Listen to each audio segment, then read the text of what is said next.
Welcome to Blizzard Fire. We hope this video helps fire up your solution. You begin by forcing Micolash into a tight space where his teleports become predictable. Equip a fast strike weapon and buff for damage. Once he starts the ritual, close distance immediately. Use one ranged interruption to collapse his casting, then commit to quick light attacks. Aim for head or flank. Once done, back off to bait his teleport pattern. Repeat the approach until you break his posture. Make sure to conserve 1-2 quick vials for clutch heals during the opener. Once you have him staggered, pressure becomes the key.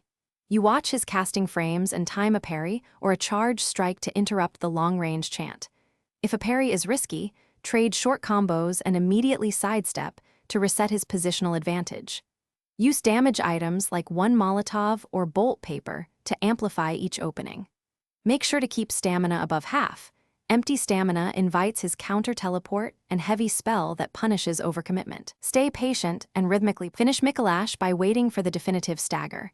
You go heavy with big attacks and chase down the visceral or backstab without hesitation. Once done, cleanse the space and be ready for any final spell bursts. If things go wrong and he teleports across the arena, reset the fight by moving to a doorway that collapses his AI loop.